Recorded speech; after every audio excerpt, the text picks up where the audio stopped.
ಸ್ನೇಹಿತರೆ, ಇದು ಒಂದು ಸಣ್ಣ ಕಥೆ. ಇದರ ಶೀರ್ಷಿಕೆ ಹೀಗಿದೆ: ಮುಚ್ಚಿದ ಬಾಗಿಲಿನ ಹಿಂದೆ ಇದ್ದ ಅವಕಾಶ. ಒಂದು ಚಿಕ್ಕ ಪಟ್ಟಣದಲ್ಲಿ ಕಿರಣ್ ಎಂಬ ಹುಡುಗನಿದ್ದ. ಅವನಿಗೊಂದು ಅಭ್ಯಾಸವಿತ್ತು. ಯಾವುದೇ ಕೆಲಸ ಆರಂಭಿಸುವ ಮೊದಲು ಇದು ನನ್ನಿಂದ ಆಗುತ್ತದೆಯಾ ಎಂದು ಯೋಚಿಸುತ್ತಿದ್ದ. ಆ ಕಾರಣದಿಂದಲೇ ಅವನಿಗೆ ಬಹಳಷ್ಟು ಅವಕಾಶಗಳು ಬಂದರೂ ಅವನು ಪ್ರಯತ್ನಿಸುವುದಕ್ಕೂ ಮುಂಚೆಯೇ ಹಿಂದೆ ಸರಿಯುತ್ತಿದ್ದ. ಒಂದು ದಿನ ಅವನ ಶಾಲೆಯಲ್ಲಿ ಒಂದು ಸ್ಪರ್ಧೆ ನಡೆಯಿತು. ಪ್ರತಿಯೊಬ್ಬ ವಿದ್ಯಾರ್ಥಿಗೂ 5 ನಿಮಿಷಗಳ ಕಾಲ ವೇದಿಕೆಯ ಮೇಲೆ ನಿಂತು ತಮ್ಮ ಇಷ್ಟದ ವಿಷಯದ ಬಗ್ಗೆ ಮಾತನಾಡಬೇಕಿತ್ತು. ಶಿಕ್ಷಕರು ಕಿರಣ್ನ ಹೆಸರನ್ನೇ ಆಯ್ಕೆ ಮಾಡಿದರು. ಕಿರಣ್ಗೆ ಭಯವಾಯಿತು. ನನ್ನಿಂದ ವೇದಿಕೆಯ ಮೇಲೆ ಮಾತನಾಡಲು ಆಗುವುದಿಲ್ಲ ಎಂದು ಹೇಳಿದ. ಶಿಕ್ಷಕರು ನಕ್ಕು, ನಿನಗೆ ಈಗಲೇ ಚೆನ್ನಾಗಿ ಮಾತನಾಡಲು ಬರಬೇಕೆಂದು ಯಾರೂ ಹೇಳಿಲ್ಲ. ಮೊದಲು ವೇದಿಕೆಯ ಮೇಲೆ ನಿಲ್ಲಲು ಕಲಿತುಕೋ ಎಂದರು. ಆದರೆ ಕಿರಣ್ ಕೇಳಲಿಲ್ಲ. ಸ್ಪರ್ಧೆಯ ದಿನ ಬಂದಿತು. ಅವನ ಸ್ನೇಹಿತರು ಒಬ್ಬೊಬ್ಬರಾಗಿ ವೇದಿಕೆಯ ಮೇಲೆ ಹೋಗಿ ಮಾತನಾಡಿದರು.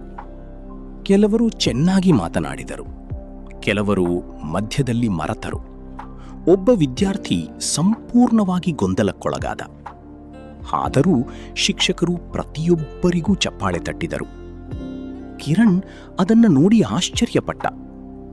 ತಪ್ಪು ಮಾಡಿದವರಿಗೂ ಚಪ್ಪಾಳೆ ಯಾಕೆ ಎಂದು ಶಿಕ್ಷಕರನ್ನ ಕೇಳಿದ. ಶಿಕ್ಷಕರು ಹೇಳಿದರು, ಅವರು ವೇದಿಕೆಯ ಮೇಲೆ ನಿಂತರು. ನೀನು ಮಾತ್ರ ಕೆಳಗೆ ನಿಂತು ನಿನ್ನಿಂದ ಆಗುವುದಿಲ್ಲ ಎಂದು ನಿರ್ಧರಿಸಿದ್ದೀಯಾ. ಆ ಮಾತು ಕಿರಣ್ನ ಮನಸ್ಸಿನಲ್ಲಿ ಉಳಿಯಿತು. ಕೆಲವು ದಿನಗಳ ನಂತರ ಕಿರಣ್ ಒಂದು ಹಳೆಯ ಕಟ್ಟಡದ ಮುಂದೆ ಹೋದ. ಅಲ್ಲಿ ಒಂದು ಬಾಗಿಲಿತ್ತು. ಬಾಗಿಲಿನ ಮೇಲೆ ಒಂದು ಫಲಕ. ಒಳಗೆ ಪ್ರವೇಶಿಸುವ ಮೊದಲು ಯೋಚಿಸಿ. ಕಿರಣ್ಗೆ ಕುತೂಹಲವಾಯಿತು. ಅವನು ಬಾಗಿಲನ್ನು ತೆರೆದ. ಒಳಗೆ ಯಾರೂ ಇರಲಿಲ್ಲ. ಒಂದು ಮೇಜಿನ ಮೇಲೆ ಒಂದು ಕಾಗದ ಇತ್ತು. ಅದರಲ್ಲಿ ಬರೆಯಲಾಗಿತ್ತು, ಈ ಕೊಠಡಿಯಲ್ಲಿರುವ ದೊಡ್ಡ ಅಡ್ಡಿ ಯಾವುದು? ಕಿರಣ್ ಸುತ್ತಲೂ ನೋಡಿದ. ಕೊಠಡಿಯಲ್ಲಿ ಒಂದು ಕುರ್ಚಿ, ಒಂದು ಮೇಜು ಮತ್ತು ಒಂದು ದೊಡ್ಡ ಕನ್ನಡಿಯಷ್ಟೇ ಇತ್ತು. ಅವನು ಯೋಚಿಸಿದ, ಇಲ್ಲಿ ಅಡ್ಡಿ ಎಲ್ಲಿದೆ ಎಂದು. ಕೊನೆಗೆ ಅವನು ಕನ್ನಡಿಯ ಮುಂದೆ ನಿಂತ. ಅಲ್ಲಿ ಅವನ ಪ್ರತಿಬಿಂಬ ಕಾಣಿಸಿತು. ಅವನಿಗೆ ಶಿಕ್ಷಕರ ಮಾತು ನೆನಪಾಯಿತು. ನೀನು ಕೆಳಗೆ ನಿಂತು ನಿನ್ನಿಂದ ಆಗುವುದಿಲ್ಲ ಎಂದು ನಿರ್ಧರಿಸಿದ್ದೀಯಾ. ಆಗ ಅವನಿಗೆ ಉತ್ತರ ಸಿಕ್ಕಿತು. ಈ ಕೊಠಡಿಯ ದೊಡ್ಡ ಅಡ್ಡಿ ಗೋಡೆಯಲ್ಲ, ಬಾಗಿಲಲ್ಲ, ಕುರ್ಚಿಯಲ್ಲ, ಅವನದೇ ಭಯ. ಅವನು ಹೊರಗೆ ಬಂದ. ಆ ದಿನದಿಂದ ಕಿರಣ್ ಒಂದು ಸಣ್ಣ ನಿಯಮ ಮಾಡಿಕೊಂಡ. ಯಾವುದೇ ಹೊಸ ಕೆಲಸ ಎದುರಾದಾಗ ನನ್ನಿಂದ ಆಗುತ್ತದೆಯಾ ಎಂದು ಕೇಳುವುದನ್ನು ಬಿಟ್ಟು ಒಮ್ಮೆ ಪ್ರಯತ್ನಿಸಿದರೆ ಏನಾಗಬಹುದು ಎಂದು ಕೇಳಲು ಆರಂಭಿಸಿದ. ಮೊದಲ ಬಾರಿ ಅವನು ವೇದಿಕೆಯ ಮೇಲೆ ಮಾತನಾಡಿದಾಗ ಅವನ ಧ್ವನಿ ನಡುಗಿತು. 2ನೇ ಬಾರಿ ಕೆಲವು ಮಾತುಗಳನ್ನು ಮರೆತ.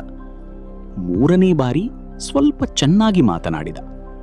6 ತಿಂಗಳ ನಂತರ ಅದೇ ಕಿರಣ್ ಶಾಲೆಯ ಕಾರ್ಯಕ್ರಮದಲ್ಲಿ 100 ಜನರ ಮುಂದೆ ಮಾತನಾಡುತ್ತಿದ್ದ. ಮಾತು ಮುಗಿದಾಗ ದೊಡ್ಡ ಚಪ್ಪಾಳೆ ಕೇಳಿಸಿತು. ಆದರೆ ಕಿರಣ್ಗೆ ಆ ಚಪ್ಪಾಳೆಗಿಂತ ಒಂದು ವಿಷಯ ಮುಖ್ಯವಾಗಿತ್ತು. ಅವನು ತನ್ನೊಳಗೆ ಹೇಳಿಕೊಂಡ, ಆ ದಿನ ನಾನು ಬಾಗಿಲಿನ ಹೊರಗೇ ನಿಂತಿದ್ದರೆ ಒಳಗೆ ಏನಿತ್ತು ಎಂಬುದು ನನಗೆ ಎಂದಿಗೂ ಗೊತ್ತಾಗುತ್ತಿರಲಿಲ್ಲ. ನಮ್ಮ ಜೀವನದಲ್ಲೂ ಇಂಥ ಅನೇಕ ಬಾಗಿಲುಗಳಿವೆ. ಹೊಸ ಅವಕಾಶ, ಹೊಸ ಕೆಲಸ, ಹೊಸ ಸ್ನೇಹ, ಹೊಸ ಕೌಶಲ್ಯ, ಹೊಸ ಪ್ರಯತ್ನ. ಪ್ರತಿಯೊಂದು ಬಾಗಿಲಿನ ಮುಂದೆ ನಿಂತಾಗಲೂ ನಮ್ಮ ಮನಸ್ಸು ಒಂದೇ ಪ್ರಶ್ನೆ ಕೇಳುತ್ತದೆ, ನನ್ನಿಂದ ಆಗುತ್ತದೆಯಾ? ಆ ಪ್ರಶ್ನೆಗೆ ಉತ್ತರ ಯಾವಾಗಲೂ ಸಿಗುವುದಿಲ್ಲ. ಆದರೆ ಮತ್ತೊಂದು ಪ್ರಶ್ನೆ ಕೇಳಬಹುದು, ಪ್ರಯತ್ನಿಸದೇ ಬಿಟ್ಟರೆ ಮುಂದೆ ನಾನು ಏನು ಕಳೆದುಕೊಳ್ಳಬಹುದು? ಏಕೆಂದರೆ ಸೋಲುವುದಕ್ಕಿಂತ ಮುಂಚೆಯೇ ಪ್ರಯತ್ನವನ್ನು ಬಿಟ್ಟು ಬಿಡುವುದು ಕೆಲವೊಮ್ಮೆ ದೊಡ್ಡ ಸೋಲು. ನಿಮಗೆ ಎಲ್ಲವೂ ಗೊತ್ತಿರಬೇಕೆಂದಿಲ್ಲ. ಮೊದಲ ದಿನದಲ್ಲಿ ಪರಿಪೂರ್ಣರಾಗಬೇಕೆಂದಿಲ್ಲ. ಮೊದಲ ಹೆಜ್ಜೆ ಇಡುವಷ್ಟು ಧೈರ್ಯ ಇದ್ದರೆ ಸಾಕು. ಕೆಲವು ಬಾಗಿಲುಗಳು ತೆರೆದ ನಂತರ ಅವಕಾಶ ಸಿಗುವುದಿಲ್ಲ. ನಾವು ಬಾಗಿಲು ತಟ್ಟಿದಾಗಲೇ ಅವು ತೆರೆಯಲು ಆರಂಭಿಸುತ್ತವೆ. ಆದ್ದರಿಂದ ಮುಂದಿನ ಬಾರಿ ನಿಮ್ಮ ಮುಂದೆ ಹೊಸ ಅವಕಾಶ ಬಂದಾಗ ನನ್ನಿಂದ ಆಗುತ್ತದೆಯಾ ಎಂದು ಮಾತ್ರ ಕೇಳಬೇಡಿ. ಒಮ್ಮೆ ನಾನು ಪ್ರಯತ್ನಿಸಿ ನೋಡಲೇ ಎಂದು ಕೇಳಿ. ಬಹುಶಃ ನಿಮ್ಮ ಜೀವನ ಬದಲಾಗಲು ಬೇಕಾಗಿರುವುದು ದೊಡ್ಡ ಅವಕಾಶವಲ್ಲ, ಒಂದು ಸಣ್ಣ ಪ್ರಯತ್ನವಾಗಿರಬಹುದು. ಗೆಳೆಯರೆ, ನಿಮಗೆ ಈ ಕಥೆ ಇಷ್ಟವಾಗಿದ್ದರೆ ನಿಮ್ಮ ಸ್ನೇಹಿತರಿಗೆ ಹೆಚ್ಚಾಗಿ ಶೇರ್ ಮಾಡಿ. ಹಾಗೂ ಕಥೆಯನ್ನು ಸಂಪೂರ್ಣ ಕೇಳಿದ್ದಕ್ಕೆ ಧನ್ಯವಾದಗಳು.